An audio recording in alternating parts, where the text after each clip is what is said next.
Assalamualaikum warahmatullahi wabarakatuh. Selamat pagi, kita tambah lagi materinya. Unsur-unsur dalam perhitungan pajak penghasilan orang pribadi. Kita akan membahas penghasilan neto, penghasilan tidak kena pajak, tarif pajak, kredit pajak, dan lain-lain. Seperti kita sudah sampaikan sebelumnya, bahwa penghasilan itu kan ada objek yang bukan objek dan yang bukan objek pajak ada yang final dan ada yang tidak final. Ketika kita mau mencari berapa PPh terutang di SPT yang menggunakan tarif umum PPh pasal 17, kita hanya menggunakan objek pajak yang tidak final. Nah, ini untuk orang pribadi, cara ngitungnya adalah totalkan penghasilan neto, kemudian di mana penghasilan neto tadi ada yang dari usaha atau pekerjaan bebas, dari pekerjaan, dari dalam negeri lainnya, dan dari luar negeri. Ya, dari dalam negeri lainnya seperti dividen, sewa bunga royalti tertentu yang sifatnya tidak final. Kemudian kalau ada, kurangi zakat atau sumbangan keagamaan yang sifatnya wajib. Apa yang mana yang boleh nanti kita bahas berikutnya. Setelah itu dapat penghasilan neto setelah zakat atau sumbangan keagamaan. Kalau dia pengusaha kena pajak, maka kita kurangi kompensasi kerugian jika kebetulan ada kompensasinya. Kemudian dapatlah penghasilan neto setelah kompensasi kerugian, kurangi penghasilan tidak kena pajak. Hasilnya adalah penghasilan yang kena pajak, maka penghasilan kena pajak tadi kita kalikan tarif PPh pasal 17 yang 4 lapisan tarif 5%, 15%, 25%, dan 30%. Kemudian kurangi kredit pajak yang dipotong atau dipungut pihak lain maupun PPh yang harus dibayar sendiri. Yang dibayar sendiri itu seperti PPh pasal 25. Kemudian juga kalau ada PPh pasal 25, kalau dia memang ya tadi ya sudah disebut yang PPh yang dibayar sendiri itu ada PPh pasal 25. Kemudian bandingkan antara PPh terutang dan kredit pajak, bisa nih ya, bisa kurang bayar dan bisa lebih bayar. Ini contohnya, misalnya penghasilan netonya itu adalah 200 juta, dikurangi zakat 4 juta, jadi sisanya adalah 196 juta, dikurangi kompensasi kerugian, misalnya tidak ada, sehingga hasilnya ada 196 juta. Kalau dia penghasilan tidak kena pajaknya adalah K1, 63 juta, maka penghasilan kena pajaknya menjadi 133 juta. Berarti ini dua lapisan tarif, 50 juta pertama dikali 5%, sisanya itu dikali 15%, dapat pajak terutang 14.950.000. Ternyata PPh yang dipotong pihak lain itu adalah 1.950.000, sehingga PPh-nya katanya masih yang harus dibayar 13 juta, tapi ternyata dia mengangsur sendiri setiap bulan, totalnya dalam setahun 12 juta, sehingga posisi kurang bayar sebesar 1 juta. Nah, tadi kita sempat ngomong penghasilan neto. Penghasilan neto itu bisa dari usaha, bisa pekerjaan bebas, bisa dari pekerjaan, bisa dalam negeri lainnya, bisa luar negeri. Nah, untuk penghasilan dari usaha, pilihannya adalah apakah dia ini kita lagi ngomong tidak final, kita tidak ngomong yang final. Apabila dia menggunakan pembukuan, berarti dari laba neto fiskal, penghasilan kurang biaya. Kalau dia tidak menggunakan pembukuan, dia menggunakan norma penghitungan neto, maka omset dikali tarif norma. Kalau pekerjaan bebas, kalau dia menggunakan norma penghitungan neto, maka dia omset dikali tarif norma. Kalau dia menggunakan pembukuan, berarti penghasilan neto fiskal. Penghasilan atau fiskal, penghasilan tidak final dikurangi biaya-biaya fiskal. Kemudian kalau pekerjaan berarti penghasilan bruto kurangi pengurang. Ini untuk pegawai tetap. Karena yang boleh ada pengurangan adalah pegawai tetap. Bagaimana yang bukan pegawai tetap? Berarti ambil dari penghasilan bruto. Kemudian dalam negeri lainnya penghasilan bruto dikurangi biaya terkait jika ada. Kalau dari luar negeri penghasilan bruto dikurangi biaya terkait. Nah, contoh penghasilan neto dari usaha itu misalnya usaha fotokopi, servis, mobil, supermarket, dan lain-lain. Tapi hati-hati, ini kita ngomong tidak final ya. Kalau yang UMKM final 0,5% nggak ikut dihitung di sini.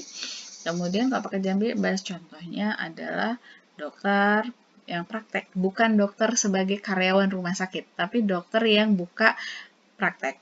Konsultan pajak yang buka praktek, bukan staf pajak atau manajer pajak di perusahaan, artis, dan lain-lain.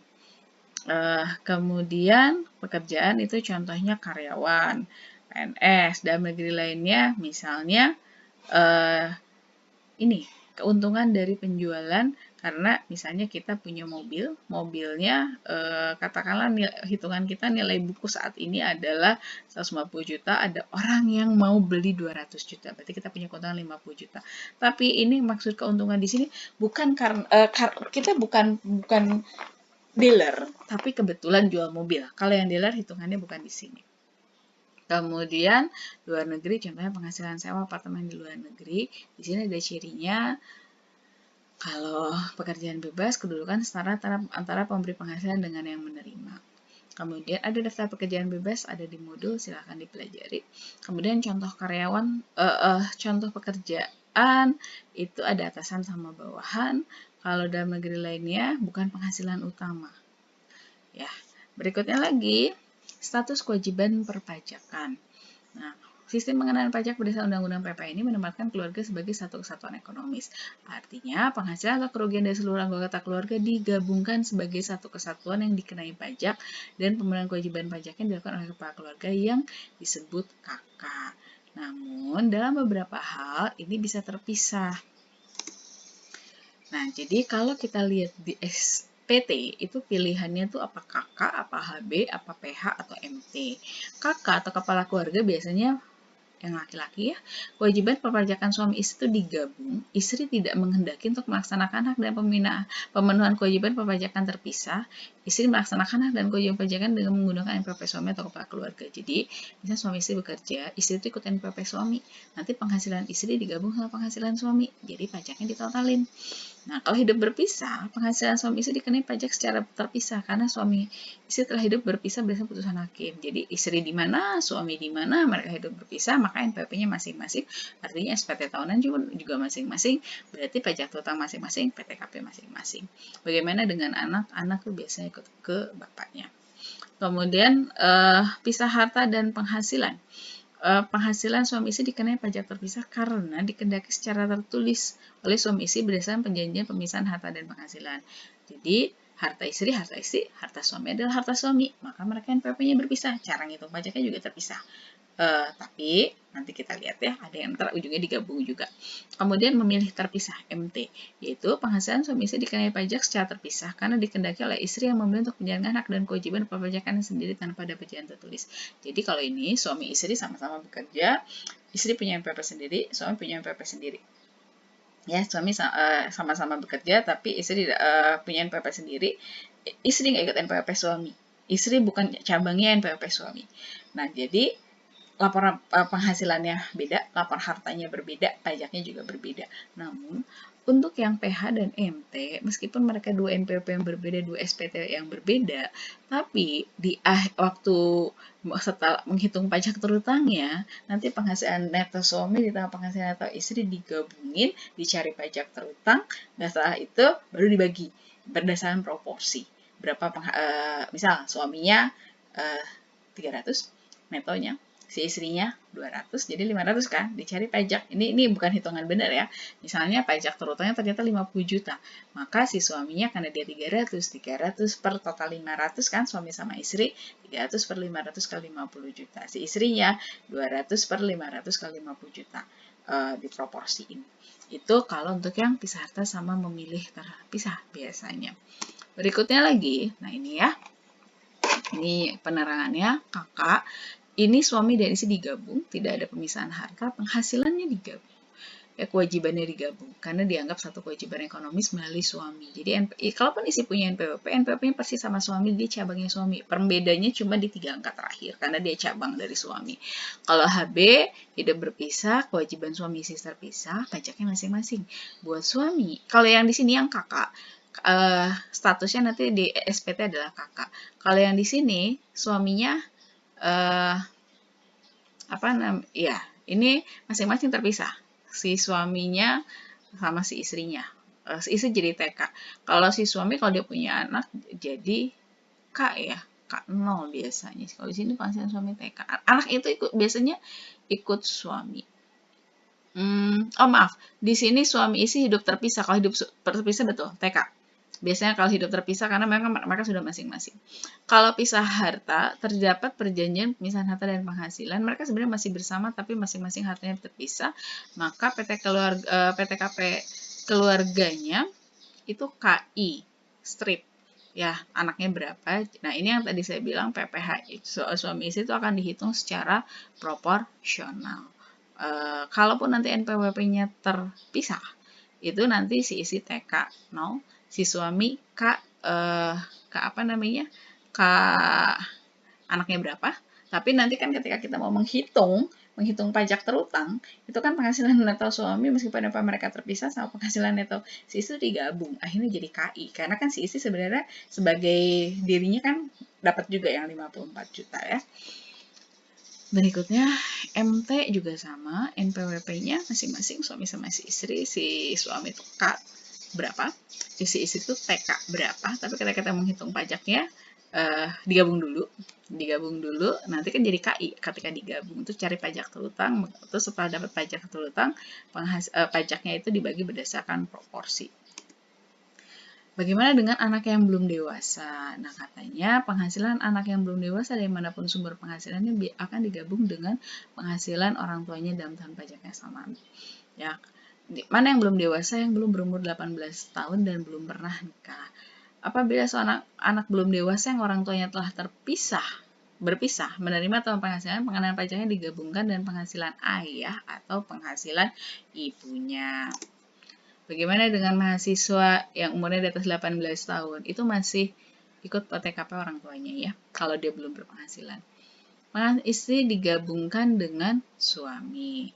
Nah, bagi istri yang telah menikah, itu kan tadi digabung. Kalau di NPWP-nya ikut suami ya, kakak ya, maka digabungkan. Jadi nanti ketika kita menghitung itu adalah penghasilan suami ditambah penghasilan istri baru dicari pajak terutang. Tapi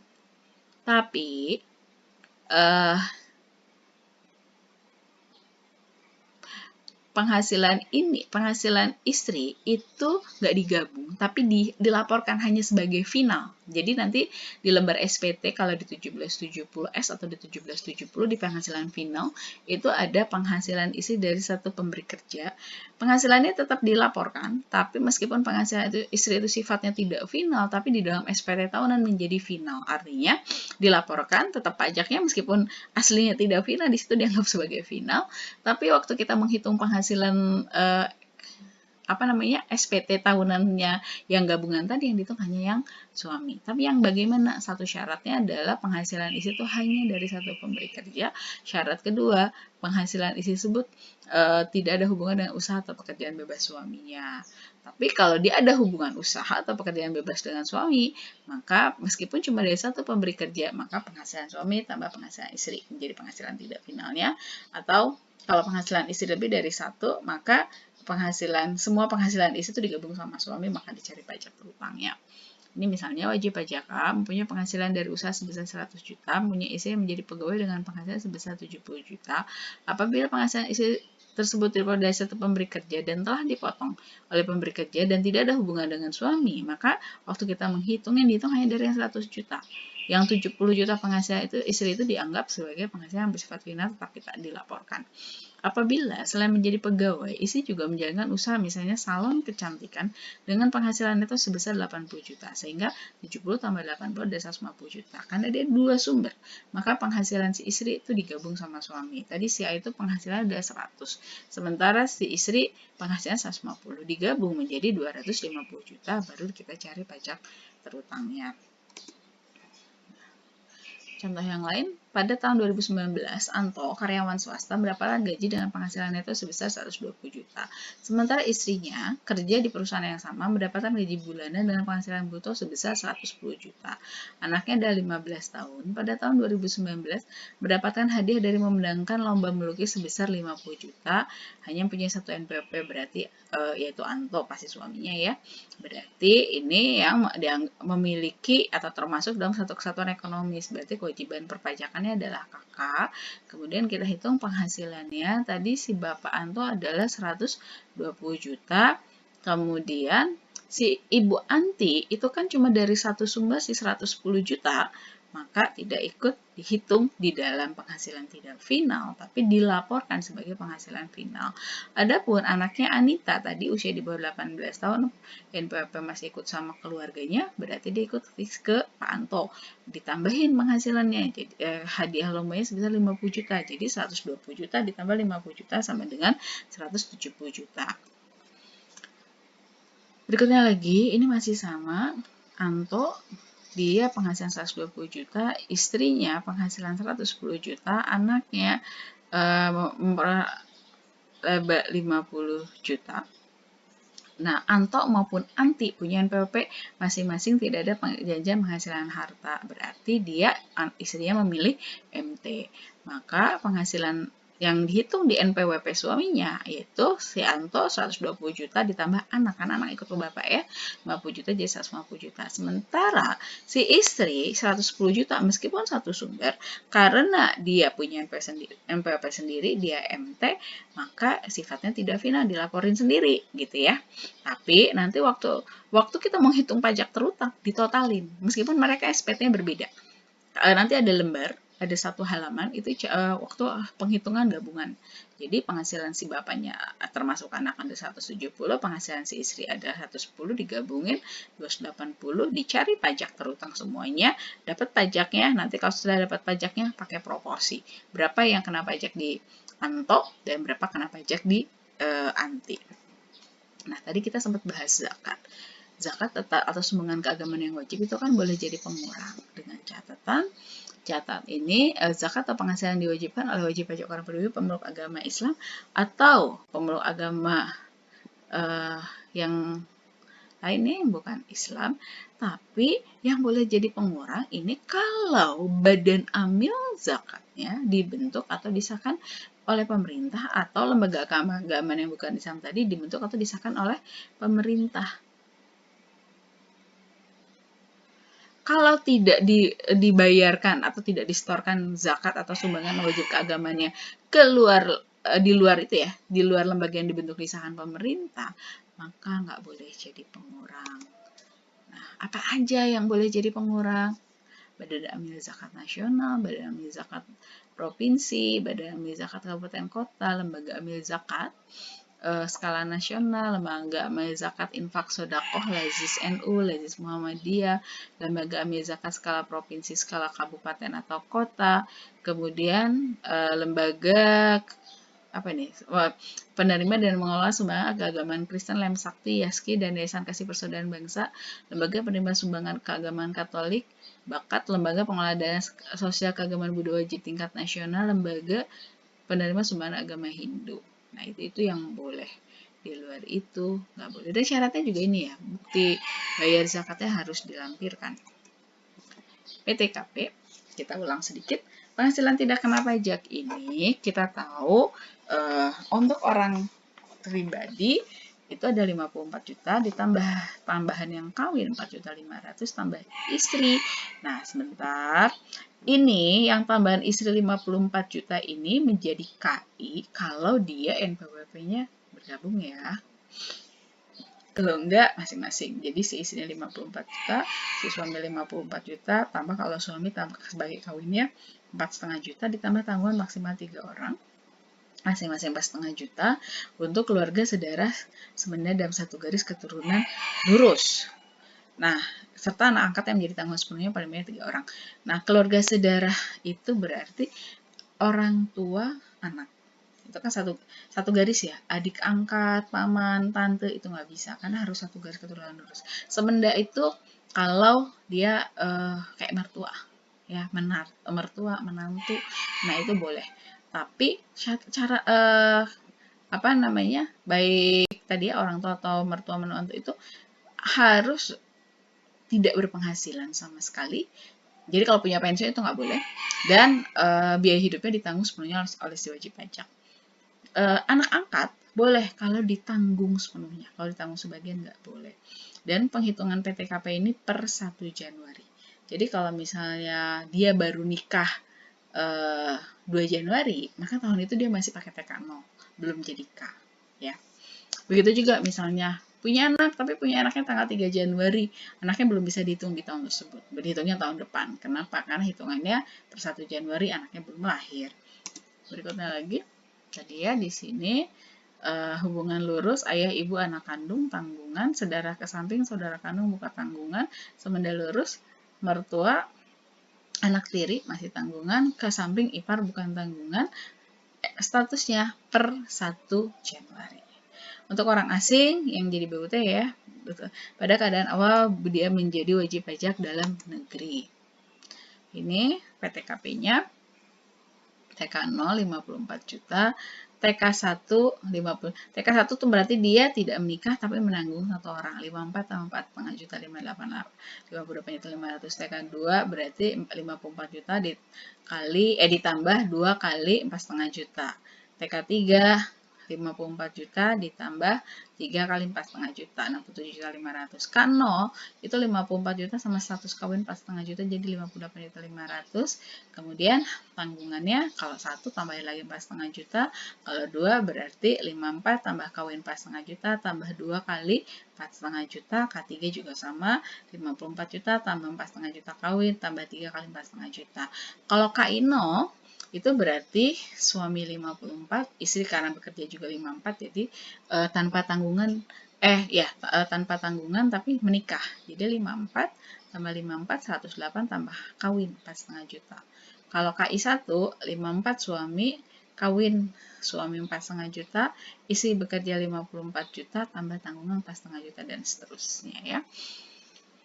KI itu kawin, istri bekerja, ini keluarga yang penghasilannya digabungkan dengan suami dengan kondisi sebagai istrinya mempunyai usaha yang tidak dikenakan final. Jadi kalau final dia tidak pakai KI. Istrinya bisa punya pekerjaan bebas, istrinya punya penghasilan beda satu memberi kerjaan, istrinya punya penghasilan dari bukan subjek pajak yang tidak memotong PPh 21. Ya. Nah, kalau KI, maka penghasilan istri itu boleh jadi, pajaknya boleh jadi kredit. Kalau yang final, maka pajaknya nggak bisa dikreditin. Ya, jadi jika istri punya penghasilan semata-mata dari satu pemberi kerja, maka penghasilan si istri itu menjadi final buat suaminya. Ya, jadi penghasilan istrinya nggak ikut digabung ke suami, statusnya bukan KI tapi K, dan PPh pasal 21 dari si istri nggak boleh dikreditkan karena sifatnya jadi final.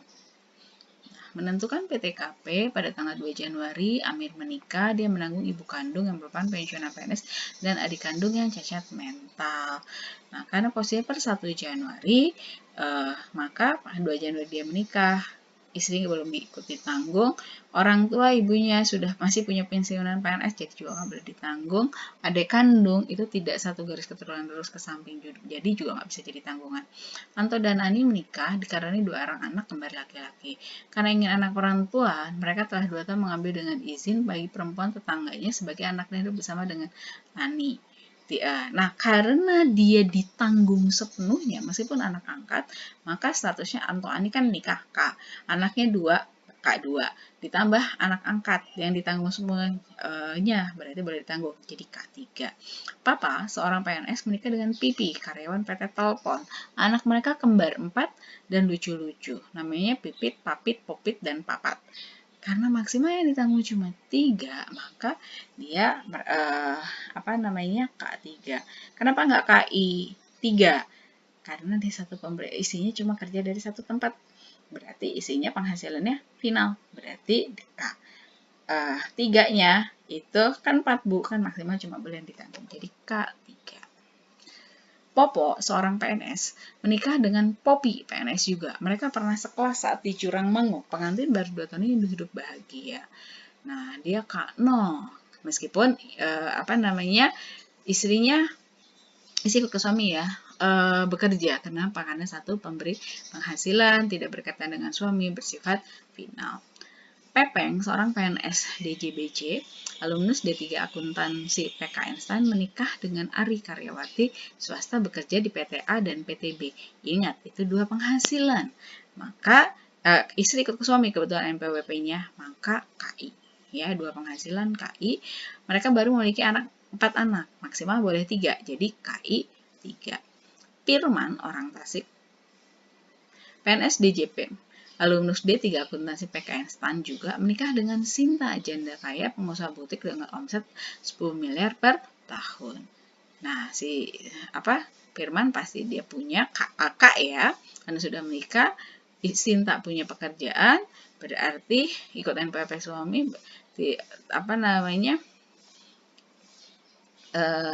jadi KI, dan dia punya anak jadi KI 1. Kemudian Firdaus, orang Palembang keturunan Garut, PNS, Kementerian Parekraf, alumnus D3 akuntansi PK instan, memiliki istri dan seorang notaris terkenal. Mereka meski terpisah jarak dan waktu masih bisa ketemu akhir pekan. Berarti mereka bersama kedua anaknya yang masih SD. Pengalaman istri dan pekerjaan bebas tidak final sehingga digabungkan dengan suami, maka berhak status I. Jadi KI 2. Jadi kan notaris itu pekerjaan bebas. Prada, seorang PNS BKF, merupakan pejuang tangguh dalam bekerja. Istrinya konglomerat konstruksi. Anak perempuan mereka 1 dan sudah menikah. Tapi mereka jadi K0. Kenapa? Karena penghasilan istri itu final. Tidak digabungkan dengan suami, maka tidak berhak status I. Ingat ya, konstruksi itu masuk kategori PPh final. Roni, duda kaya, punya 1 anak kelas 6 SD yang jadi artis cilik super terkenal dengan penghasilan 5 kali lipat penghasilannya tidak 0. Penghasilan ayahnya, maaf. Roni berarti tidak menikah, berarti TK, tapi kan anaknya nanggung anaknya jadi TK 1, tapi nanti penghasilannya digabung ya, penghasilan Roni sama penghasilan si anak. Hasbi punya istri 2, anak di kedua istrinya ada 4 masih sekolah. K3, jadi K-nya, istri kebetulan tidak bekerja ya, K-nya dari istri yang 1 aja, tapi 3-nya dari istri keduanya. Nah, tarif seperti kita pernah belajar sampai 50 juta 5%, antara 50 sampai 250 juta 15%, antara 250 sampai 500 juta 25%, di atas 500 juta 30%. Dasar pengenaan pajaknya atau penghasilan kena pajaknya selalu dibulatkan ke bawah dalam ribuan penuh. Misal 99.999.999 rupiah. Maka yang dihitung 99.999.000. Nah, ini contohnya ya. Kan di sini penghasilan kena pajaknya paling bawah 88.150.000. Bukan 88.150.785. Ikut dihitung ya, ratusan. Menghitung PPh terutang, penghasilan kena pajak 20 juta tinggal dikaliin 5%, jadi 1 juta. Penghasilan kena pajak 100 juta berarti 50 juta pertama 5% atau 2,5 juta, 50 juta kedua 15%, 7,5 tambah 2,5 10 juta. Penghasilan 300 juta, 50 juta pertama 5 kali 5%, 2,5 juta, 200 juta kedua kaliin 15%, 30 juta, 50 juta ketiga dikaliin 25%, 45 juta, dan seterusnya ya. Coba kita ambil yang 600 juta. Yang 600 juta berarti 50 juta pertama kali 5%, 2,5 juta, 200 juta kedua kali 15%, 30 juta. Berikutnya 250 juta ketiga dikaliin 25% dan 100 juta dikaliin 30%. Total pajak 125 juta. Nah, contoh kredit pajak. Nah, PPh 21 tidak final ini diambil dari kalau dia pegawai ya, kalau dia bekerja. Baik bekerja sebagai pegawai tetap, bukan pegawai tetap, atau pekerja bebas. PPh pasal 22 hanya yang tidak final.